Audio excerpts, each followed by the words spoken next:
So ito na mga kagre, ito na yung mga in-slice natin. Ayan oh, daming tumubo. Oh, lapit mo, daming tumubo pa oh. Maraming nagtatanong, nagtataka bakit natin pinutol yung subual, pwede na nating ilipat. Pero ito yung pakita ko sa hindi ko kayo sinasagot mga kagre kasi mahirapan ako sa paliwanag dun sa comment section. So ginawa ko, antayin natin ang tamang panahon. 3 weeks.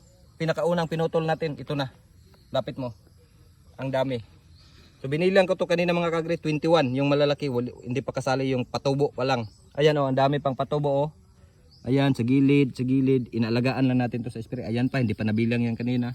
So estimate ko dito kaya to mga 30 sa isang ganon. So ganon yung paliwanag natin mga kagre, hindi ako nagpapaliwanag dun sa ginawa natin, nag-viral yun. Ngayon, papakita ko kung ano yung nagiging resulta. Hindi tayo eksperto mga kagre, pero yung mga karanasan ko ay talagang binabahagi ko lang po sa inyo. So pwede nyo gayahin, pwede nyo hindi. So ganun lang ako magparami ng lakatan. So tuloy lang ang laban sa farming mga kagre.